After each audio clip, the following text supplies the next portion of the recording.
Hey guys, and welcome to a tutorial by Dr. Triangles from the Magic Triangle Films Association, and I'll be showing you how to make this really strange picture that you could probably use to mess with your friends and all kinds of stuff. Just showing some different sizes here and some different little things.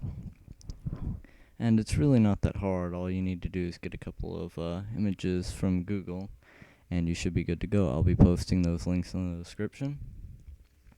Okay, so here's that picture. Again, yeah, I know it's creepy. And sorry for the quality of the video and stuff like that. So what the first thing you want to do is you probably want to go get everything set up the way you want, with your toolbars and stuff, and then you want to open your first picture, which is going to be this stripper looking lady and everything else. And you want to get it to a pretty good size for editing and stuff. Size your window, do whatever you need to do. And if you guys probably know this already, you should probably make another layer. Layers are your friends with GIMP and Photoshop and pretty much everything else on this planet. They have triangles. Now you want to get this other picture of Tim Curry. Yeah, I know, he has a creepy smile. But just deal with it for like a few minutes because this won't take too long at all. What you need to do is you need to take the selection tool, path select tool, and you need to select around his face. It's a pretty long and tedious thing, but I guarantee you it won't be too long. Yep, selecting around his face.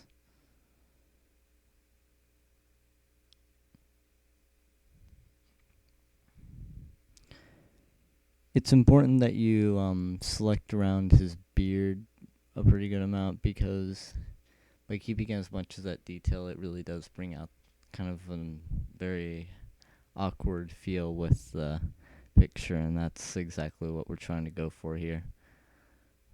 This would be a really funny thing to kind of have on a Christmas card, actually.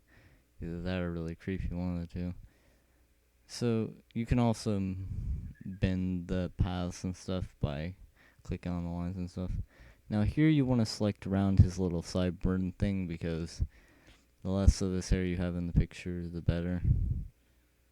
And you'll see why in a few minutes. I'm going to click selection from path. You want to go to cut. Now you want to make new layer. No, wait, no you don't. Yeah, I'm making a lot of mistakes. Sorry about this. Then you want to cut it, delete the old layer, and then paste this one so that you just have his face. His big, creepy face.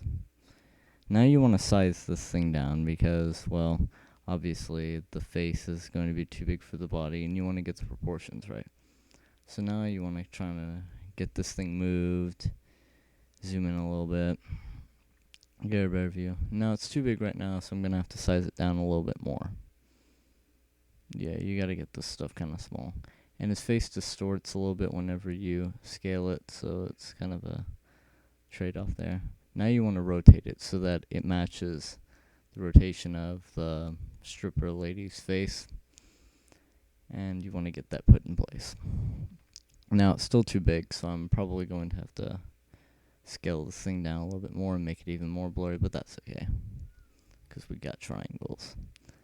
Now you want to play around with the low opacity, sorry about that, so that you can get a good position. And yeah, this looks pretty creepy right now.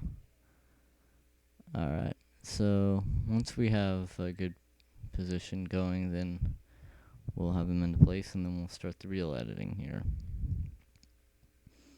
Scale it just a little bit more because it's kind of hard to get this exact. Okay, so we're almost good here. Okay, so I'm going to play around with the opacity a little bit more just to make sure, because you always want to double check with stuff like this. And now that's good, we want to erase around where her hair would be. Like, as in to cut that part of the face out, obviously, so that, it looks a little bit more realistic.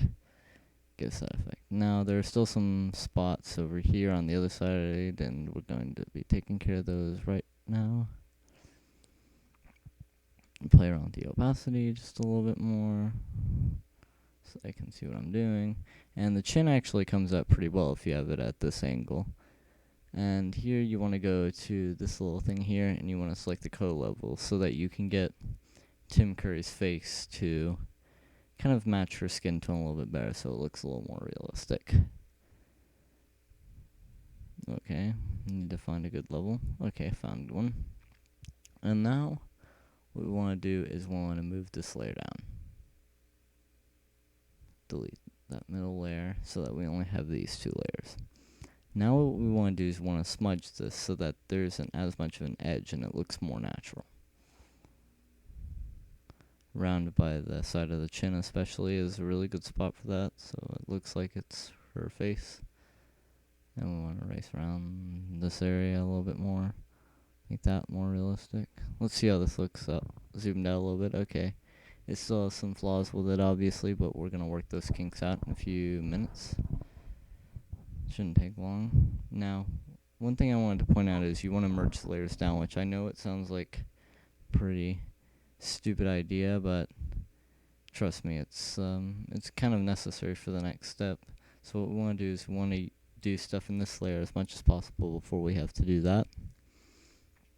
And get some stuff moved around and erase some stuff, and sort of a tedious process, but then again, it is well worth it. Doesn't take all that long. Okay, so now we're going to merge that layer down, which again, I know it sounds scary, but still. And we're going to smudge the top of his forehead up. There we go. And now I'm going to zoom out, take a look at that, zoom back in, and it looks pretty good.